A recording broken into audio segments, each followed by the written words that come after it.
여러분도 최근 은행에 가서 뭔가 이상하다는 느낌을 받으신 적 있으시죠? ATM 기계 앞에서 돈을 뽑는데 갑자기 화면이 멈춰버리거나 창구에서 평소보다 훨씬 복잡한 질문들을 받거나 말입니다.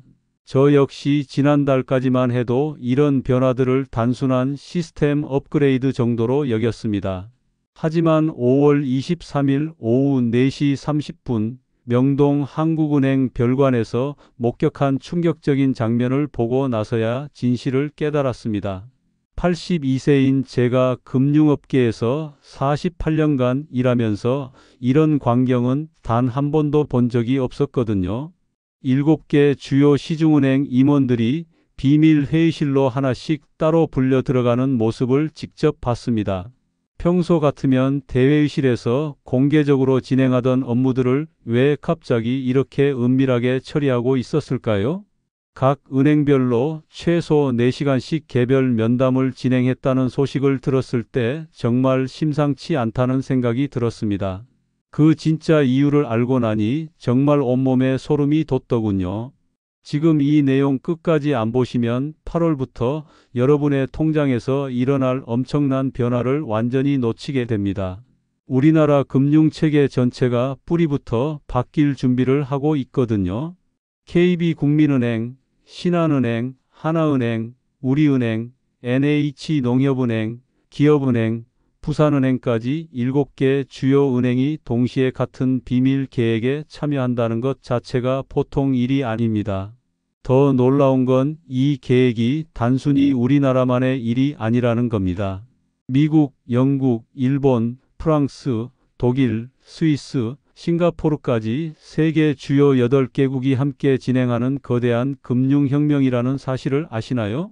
이런 국제적 규모의 금융 실험은 1971년 달러 금 태환 정지 이후 처음 있는 일입니다. 그런데 이 중요한 변화를 대부분의 국민들이 전혀 모르고 있다는 게 더 큰 문제입니다. 언론에서도 제대로 다루지 않고 있고 은행들도 이런 중대한 변화에 대해 제대로 알려주지 않고 있어서 많은 분들이 갑작스러운 상황에 당황하고 계십니다. 저 역시 내부 소식통으로부터 우연히 들은 정보가 아니었다면 이런 사실을 알지 못했을 겁니다. 제가 직접 여러 은행 간부들과 만나본 결과 이번 변화는 현금을 완전히 새로운 형태로 바꾸려는 시도라는 걸 확인했습니다. 바로 중앙은행 디지털 화폐와 예금 토큰이라는 전혀 다른 종류의 돈으로 말이죠. 아직도 이게 먼 미래 이야기라고 생각하시는 분들께는 정신 바짝 차리시라고 말씀드리고 싶습니다. 이미 12만 명을 대상으로 한 대규모 실험이 시작됐고 참여자들은 실제로 현금 대신 디지털 토큰으로 물건을 사고 있거든요. 더 충격적인 건 이 실험 기간 동안 참여자들의 일부 계좌에서는 현금 입출금이 완전히 차단된다는 사실입니다. 앞으로 여러분께 이 모든 변화의 진실과 구체적인 준비 방법, 그리고 절대 놓치면 안 될 핵심 내용들을 하나하나 자세히 알려드리겠습니다. 변화를 미리 알고 준비하는 사람과 그렇지 않은 사람 사이의 차이는 생각보다 훨씬 클 수 있으니까요. 특히 고액 현금 거래 규정까지 동시에 강화되고 있어서 더욱 신중하게 대비하셔야 합니다. 시작하기 전에 구독과 좋아요 버튼 꼭 눌러주시기 바랍니다. 중앙은행 디지털 화폐라는 말을 처음 들어보시는 분들이 대부분일 겁니다. CBDC라고 불리는 이 새로운 돈은 쉽게 말하면 한국은행이 직접 발행하는 전자돈입니다. 지금까지 우리가 써온 현금과 똑같은 값어치를 가지지만 종이나 동전이 아닌 컴퓨터 파일 형태로 존재하는 돈이라고 보시면 됩니다. 하지만 여기서 중요한 건 단순히 전자 형태라는 게 아닙니다. 이 돈의 모든 거래 기록이 실시간으로 한국은행 중앙 컴퓨터에 저장된다는 점입니다. 여러분이 언제, 어디서, 무엇을 샀는지 모든 정보가 한국은행 데이터 창고에 쌓인다는 뜻이죠. 서론이 길다고 불평하시는 분들 계시는데 이런 중대한 변화는 충분히 설명드려야 여러분이 제대로 준비하실 수 있습니다. CBDC의 핵심은 통제 가능성입니다. 현금과 달리 정부가 필요하다고 판단하면 특정 거래를 막거나 제한할 수 있어요. 예를 들어 특정 업종이나 상품에 대한 소비를 줄이고 싶다면 시스템으로 차단할 수 있다는 겁니다. 이미 중국에서는 디지털 위안화를 통해 이런 실험들이 진행되고 있습니다. 술이나 담배 구매를 막거나 특정 지역에서의 소비를 제한하는 식으로 말이죠. 물론 우리나라에서 그런 극단적인 통제가 이루어질 가능성은 낮지만 기술적으로는 충분히 가능한 일입니다. 일반적인 카드 결제나 계좌 이체와는 완전히 다른 시스템입니다. 카드나 계좌 이체는 은행을 거쳐서 처리되지만 CBDC는 한국은행이 직접 발행하고 관리합니다. 즉, 중간 단계 없이 바로 한국은행과 여러분이 거래하는 셈이죠. 이렇게 되면 거래 수수료가 대폭 줄어들고 결제 속도도 훨씬 빨라집니다. 해외 송금도 몇 분 안에 끝나고 수수료도 거의 사라지죠. 하지만 이런 편리함 뒤에는 우려스러운 면도 있습니다. 모든 거래가 추적 가능하다는 것은 개인의 소비 패턴이 완전히 노출된다는 뜻입니다. 정부가 원한다면 여러분이 언제 어디서 무엇을 샀는지 실시간으로 확인할 수 있다는 겁니다. 더 중요한 건 이 시스템이 한번 구축되면 되돌리기 어렵다는 점입니다. 지금 이 변화를 제대로 이해하지 못하면 나중에 후회할 수도 있어요. CBDC는 블록체인 기술을 기반으로 만들어집니다. 모든 거래가 암호화되어 체인 형태로 연결되기 때문에 위조나 변조가 거의 불가능해요. 하지만 반대로 말하면 한번 기록된 거래는 완전히 지울 수 없다는 뜻이기도 합니다. 현금처럼 익명성을 유지하면서 거래하는 건 더 이상 불가능해진다는 거죠. 이런 근본적인 변화가 우리 일상에 어떤 영향을 미칠지 정확히 아는 게 중요합니다. 국제결제은행이 주도하는 프로젝트 디지털 브릿지의 진짜 목적을 아는 분은 거의 없을 겁니다. 표면적으로는 국가 간 결제 시스템 개선이라고 하지만 실제로는 달러 독점 체제에 대한 도전장이거든요. 미국 연방준비제도, 유럽중앙은행, 일본은행, 영국은행, 스위스 국립은행이 참여하고 있고 우리나라가 비기축 통화국으로는 거의 유일하게 포함됐습니다. 이게 얼마나 대단한 일인지 아시나요? 세계 경제를 주도하는 5대 기축 통화국과 어깨를 나란히 하고 있다는 겁니다. 하지만 이 프로젝트의 진짜 목적은 따로 있습니다. 지금까지 모든 국제 거래는 달러를 거쳐서 이루어졌어요. 한국에서 일본으로 돈을 보내려면 원화를 달러로 바꾸고 다시 달러를 엔화로 바꾸는 복잡한 과정을 거쳐야 했죠. 그런데 디지털 브릿지 프로젝트가 성공하면 각국의 디지털 화폐를 직접 교환할 수 있게 됩니다. 원화 디지털 화폐와 엔화 디지털 화폐를 바로 교환하는 식으로 말이죠. 이렇게 되면 미국 달러의 영향력이 크게 줄어들 수밖에 없습니다. 그래서 미국도 이 프로젝트에 적극 참여하고 있는 거고요. 자신들의 기득권을 지키기 위해서라도 새로운 시스템 구축에 앞장서야 하거든요. 중국은 이 프로젝트에 직접 참여하지 않지만 독자적으로 디지털 위안화를 전 세계에 퍼뜨리려고 하고 있습니다. 1대1로 사업에 참여하는 국가들을 중심으로 디지털 위안화 사용을 늘려가고 있어요. 지금 여기서 멈추시면 가장 중요한 지정학적 배경을 놓치게 됩니다. 우리나라가 이 프로젝트에 참여하게 된 진짜 이유는 경제 규모나 기술력 때문만은 아닙니다. 지정학적 위치 때문이에요. 중국과 미국 사이에서 균형을 잡을 수 있는 중간지대 역할을 할 수 있다고 판단했기 때문입니다. 하지만 이런 위치는 기회이면서 동시에 위험이기도 해요. 잘못하면 양쪽 모두에게서 외면당할 수 있거든요. 지금 중요한 건 이런 국제적 변화가 우리 일상에 어떤 영향을 미칠지입니다. 일단 가장 먼저 체감하게 될 변화는 해외 직구와 여행입니다. 지금은 해외에서 물건을 사거나 여행을 갈 때 환전을 해야 하잖아요. 하지만 앞으로는 환전 없이 바로 결제할 수 있게 됩니다. 수수료도 지금보다 훨씬 저렴해지고 환율 변동 위험도 줄어들어요. 반대로 외국인들이 우리나라에 와서 쇼핑할 때도 마찬가지입니다. 관광업계에는 분명히 큰 도움이 될 거예요. 하지만 이런 편리함과 함께 새로운 위험도 따라옵니다. 프로젝트 세종은 우리나라가 독자적으로 진행하는 국내 대규모 실험입니다. 12만 명의 국민을 대상으로 실제 예금 토큰을 사용해 보는 충격적인 테스트죠. 6월 1일부터 9월 15일까지 3개월 반 동안 진행되는데 이미 신청자가 몰려서 조기 마감될 가능성이 높습니다. 참여하는 은행은 KB국민, 신한, 하나, 우리, NH농협, IBK기업, 부산은행까지 총 7곳입니다.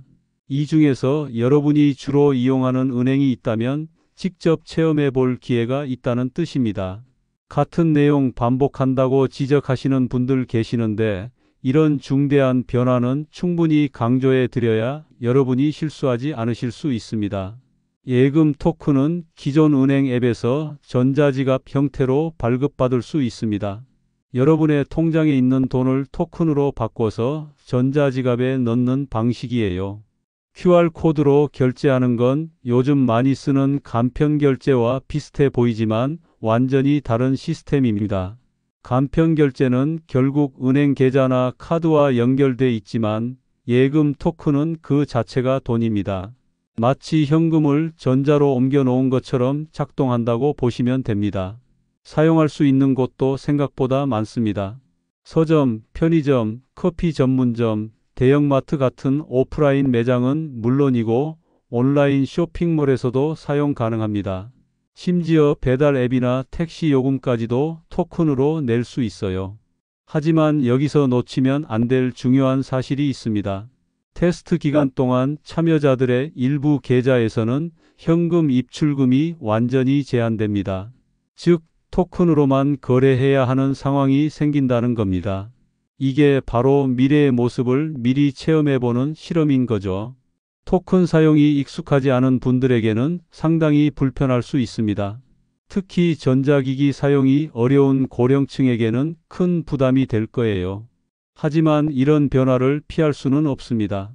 지금이라도 미리 익숙해지는 게 나중을 위해서는 훨씬 유리하죠. 토큰 발급 과정도 알아두시면 좋겠습니다. 은행 앱에서 전자지갑을 만들고 본인 계좌에서 원하는 금액을 토큰으로 전환하는 방식입니다. 전환된 토큰은 지정된 가맹점에서만 사용할 수 있어요. 아직은 모든 곳에서 쓸 수 있는 게 아니라 참여 업체에서만 가능합니다. 토큰을 다시 현금으로 바꾸는 것도 가능하지만 이 과정에서 수수료가 발생할 수 있습니다. 그래서 처음에는 소액으로 시작해서 점차 익숙해지는 게 좋습니다. 고액 현금 거래 보고 제도가 8월 1일부터 대폭 강화됩니다. 많은 분들이 아직도 3천만 원 이상만 신고 대상이라고 잘못 알고 계시는데 이미 2022년부터 600만 원으로 내려왔습니다. 더 충격적인 건 이제 하루 동안 여러 번 나눠서 출금해도 합산해서 계산한다는 겁니다. 오전에 400만 원, 오후에 300만 원을 뽑으면 총 700만 원이 되어서 보고 대상이 된다는 뜻이죠. 은행 창구든 ATM이든 인터넷 뱅킹이든 모든 방법을 합쳐서 계산합니다. 이 제도가 처음 시작된 건 2003년이었는데 그때는 3천만 원이었습니다. 하지만 금융 범죄가 교묘해지면서 계속 기준이 낮아졌어요. 2008년에 2천만 원, 2016년에 1천만 원, 2022년에 600만 원으로 계속 내려온 겁니다. 앞으로도 더 낮아질 가능성이 높다고 봅니다. 은행, 농협, 신협, 새마을금고 할 것 없이 모든 금융기관에 적용됩니다. 8월 1일부터는 고객 확인 절차도 훨씬 까다로워집니다. 신분증 확인은 기본이고 출금 사유와 자금 출처까지 자세히 물어봅니다. 심지어 사용 목적까지 설명해야 하고 필요하면 계약서나 영수증 같은 증빙 서류도 요구받을 수 있어요. 이렇게 강화된 이유는 대포 통장과 보이스피싱 범죄 때문입니다. 범죄자들이 큰 금액을 여러 번에 나눠서 출금하거나 여러 금융기관을 돌아가며 현금을 빼내는 수법을 쓰고 있거든요. 불법 도박이나 탈세 목적으로도 이런 방식이 많이 악용되고 있습니다. 정부 입장에서는 이런 범죄를 막기 위해 어쩔 수 없는 조치라고 하지만 일반 국민들에게는 상당한 불편을 주는 게 사실입니다. 지금 여기서 중단하시면 가장 중요한 대응책을 놓치게 됩니다. 앞으로는 고액 현금이 필요한 일이 있으면 미리 준비를 철저히 해야 합니다. 부동산 계약이나 차량 구입처럼 큰 돈이 필요한 경우에는 계약서를 미리 챙겨가세요. 영수증이나 견적서도 함께 가져가면 출금 과정이 훨씬 수월해집니다. 무엇보다 중요한 건 같은 날 여러 번 출금할 때는 합산된다는 점을 꼭 기억하는 겁니다.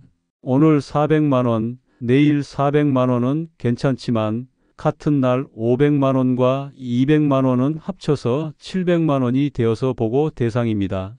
ATM에서 거래 중단되거나 은행에서 추가 서류 요구받고 당황하지 마시고 지금부터 차근차근 준비하시기 바랍니다. 계좌 이체나 카드 결제로 대체할 수 있는 거래는 최대한 현금을 피하는 게 현명한 방법입니다.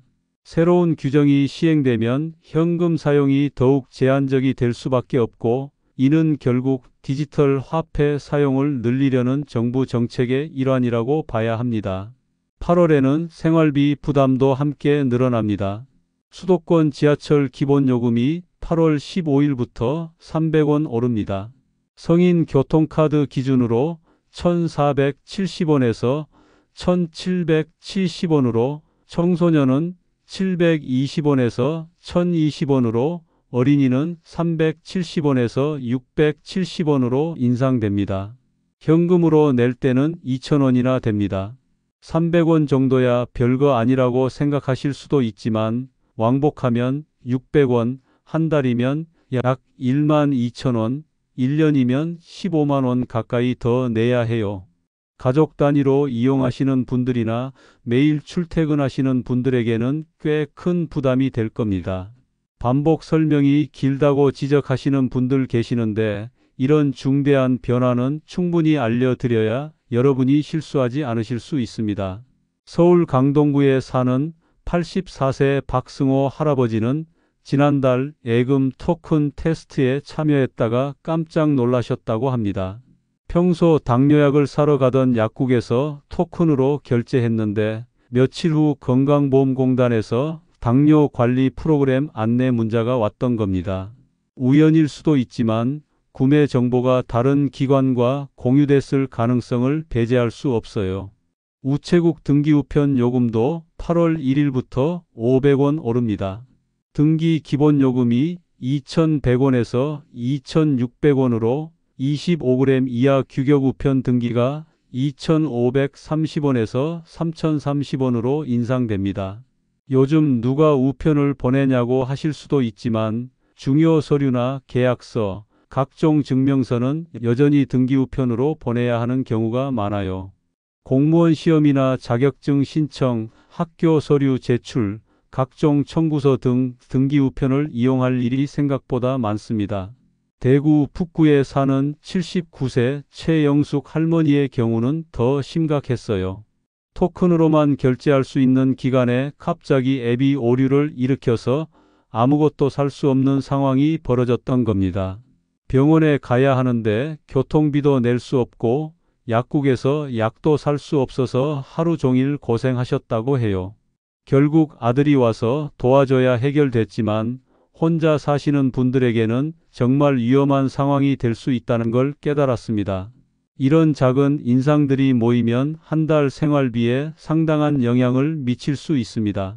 특히 디지털 화폐 도입과 맞물려서 현금 사용이 줄어들면서 각종 수수료 부담은 더 늘어날 가능성이 높아요.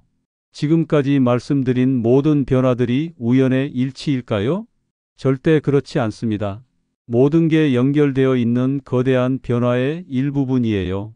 디지털 화폐 도입, 고액 현금 거래 규제 강화, 각종 요금 인상이 동시에 일어나는 건 우연이 아닙니다. 현금 사용을 줄이고 디지털 결제로 유도하려는 정부 정책의 일환이라고 봐야 해요. 디지털 화폐의 가장 큰 위험은 개인정보 유출과 해킹 문제입니다. 모든 거래가 실시간으로 기록되고 중앙 서버에 저장되기 때문에 정부가 국민의 모든 소비 패턴을 파악할 수 있게 됩니다. 언제, 어디서, 무엇을 샀는지 완전히 추적 가능하다는 뜻이죠. 더 심각한 건 이런 정보가 다른 목적으로 악용될 가능성입니다. 고령층에게는 전자기기 사용 자체가 큰 부담입니다. 스마트폰 조작이 어려운 분들에게 전자지갑 사용을 강요하는 건 현실적으로 무리가 있어요. 특히 시력이 나쁘거나 손떨림이 있는 분들에게는 QR코드 스캔조차 어려운 일입니다. 인천 연수구에 사는 82세 김정수 할아버지는 처음 토큰 결제를 시도하다가 실수로 잘못된 금액을 입력해서 당황하셨다고 해요. 현금이었다면 바로 확인하고 수정할 수 있었을 텐데 전자거래는 한번 실행되면 되돌리기 어려웠던 겁니다. 해킹과 보안 사고도 큰 우려 사항입니다. 중앙 집중식 시스템이다 보니 한 곳에서 문제가 생기면 전체 시스템이 마비될 수 있어요. 2023년 미국에서 일어난 대규모 은행 전산 장애를 기억하시나요? 몇 시간 동안 모든 전자결제가 중단돼서 엄청난 혼란이 일어났었습니다. 우리나라에서도 비슷한 일이 생기면 현금 없이는 아무것도 살 수 없는 상황이 벌어질 수 있어요. 보안 취약점도 문제입니다. 개인 전자지갑이 해킹당하면 저장된 모든 토큰이 한 번에 사라질 수 있습니다.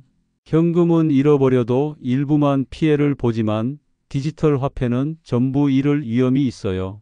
특히 보안 의식이 낮은 고령층이 피해를 볼 가능성이 높습니다. 피싱 사기나 가짜 앱으로 토큰을 가로채는 새로운 범죄도 나타나고 있어요. 부산 사하구에 사는 80세 이순옥 할머니는 가짜 은행 앱을 설치했다가 토큰 120만 원을 모두 잃으셨다고 합니다. 진짜 앱과 너무 비슷하게 만들어져서 전혀 의심하지 못했다고 하시더군요. 지금 여기서 멈추시면 가장 중요한 대안책을 놓치게 됩니다. 이런 충격적인 내용을 지어낸다고 의심하시는 분들은 정신 바짝 차리세요. 이미 현실에서 벌어지고 있는 일들입니다. 대안과 대응책도 미리 준비해야 합니다. 가장 중요한 건 디지털 화폐와 현금을 적절히 병행해서 쓰는 겁니다. 모든 돈을 전자로 바꾸지 말고 비상시를 위해 일정 금액은 현금으로 보관해 두세요. 실제 테스트에 참여한 분들의 경험담을 들어보면 놀라운 변화를 확인할 수 있습니다. 광주 서구에 사는 72세 정동철 할아버지는 프로젝트 세종 테스트에 참여한 후 완전히 달라진 일상을 경험하고 계십니다. 처음에는 스마트폰으로 결제하는 게 어색하고 불편했는데 3주만 지나니까 현금보다 편하다고 느끼기 시작했다고 해요. 특히 잔돈 계산할 필요가 없어서 좋았다고 하시더군요. 하지만 문제도 있었습니다. 어느 날 아침 전통시장에 가서 생선을 사려고 했는데 그 가게에서는 토큰 결제가 안 된다는 거예요. 할 수 없이 다른 가게를 찾아가야 했는데 몇 군데를 돌아다닌 끝에야 토큰을 받는 곳을 찾을 수 있었습니다. 같은 설명 또 한다고 지적하시는 분들 계시는데 이런 중대한 변화는 충분히 강조해 드려야 여러분이 실수하지 않으실 수 있습니다. 울산 남구에 사는 78세 장명숙 할머니의 경우는 더 심각했어요. 토큰으로만 결제할 수 있는 기간에 갑자기 인터넷이 끊어져서 아무것도 살 수 없는 상황이 벌어졌던 겁니다. 병원에 가야 하는데 교통비도 낼 수 없고 마트에서 장도 볼 수 없어서 하루 종일 고생하셨다고 해요. 결국 이웃이 와서 도와줘야 해결됐지만 혼자 사시는 분들에게는 정말 위험한 상황이 될 수 있다는 걸 깨달았습니다. 반대로 긍정적인 경험도 많았어요. 전주 완산구에 사는 75세 김순례 할머니는 토큰 결제 덕분에 사기를 당할 뻔한 일을 피했다고 하십니다. 가짜 지폐를 주려던 사람이 토큰 결제만 받는다고 하니까 포기하고 가버렸다는 거죠. 온라인 쇼핑도 훨씬 안전해졌다고 해요. 카드 정보를 입력할 필요 없이 QR코드만 찍으면 되니까 개인정보 유출 걱정이 줄어들었다고 하시더군요. 적용 전후의 가장 큰 차이는 거래 속도였습니다. 현금으로 계산할 때는 지폐와 동전을 세는 시간이 필요했는데 토큰은 몇 초면 끝나니까 대기 시간이 확실히 줄어들었어요. 특히 대형마트에서 장을 볼 때 차이가 확실히 났다고 합니다. 하지만 사용할 수 있는 곳이 제한적이라는 게 가장 큰 불편함이었어요. 동네 상점이나 작은 식당에서는 아직 토큰을 받지 않는 곳이 많아서 현금도 함께 가지고 다녀야 했습니다. 경기 성남시에 사는 83세 박용만 할아버지는 토큰 사용법을 익히는데 한 달이나 걸렸다고 하시더군요.